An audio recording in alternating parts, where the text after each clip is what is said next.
Polemik penutupan akses jalan permukiman warga di Ungasan oleh pihak Garuda Wisnu Kencana atau GWK kembali mencuat dalam rapat paripurna DPRD Bali.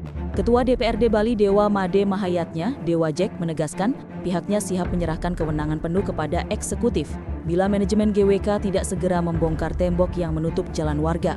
Disampaikan oleh Dewa Jack, Komisi 1 DPRD Bali telah bersurat dengan batas waktu pembongkaran adalah Senin 29 September pukul 12 malam. Dinyatakan bahwa jika hingga batas waktu tersebut tidak ada pembongkaran, surat resmi akan ditandatangani untuk menugaskan eksekutif bersama Satpol PP agar mengambil tindakan tegas. Surat tersebut akan ditembuskan juga ke Pemkab Badung.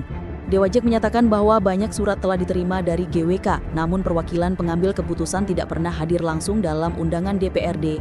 Disebutkan bahwa keputusan berikutnya akan dibahas dalam rapat pimpinan yang digelar 2 hari setelah surat penugasan dilayangkan. Dalam rapim itu, izin operasional GWK akan ditelusuri. Disampaikan pula bahwa meskipun pihak manajemen GWK sudah pernah diundang untuk memberikan klarifikasi, yang hadir hanya perwakilan dan bukan pengambil keputusan langsung. Disinggung juga informasi mengenai pemasangan kamera pengawas atau CCTV di kawasan GWK yang ramai di media sosial.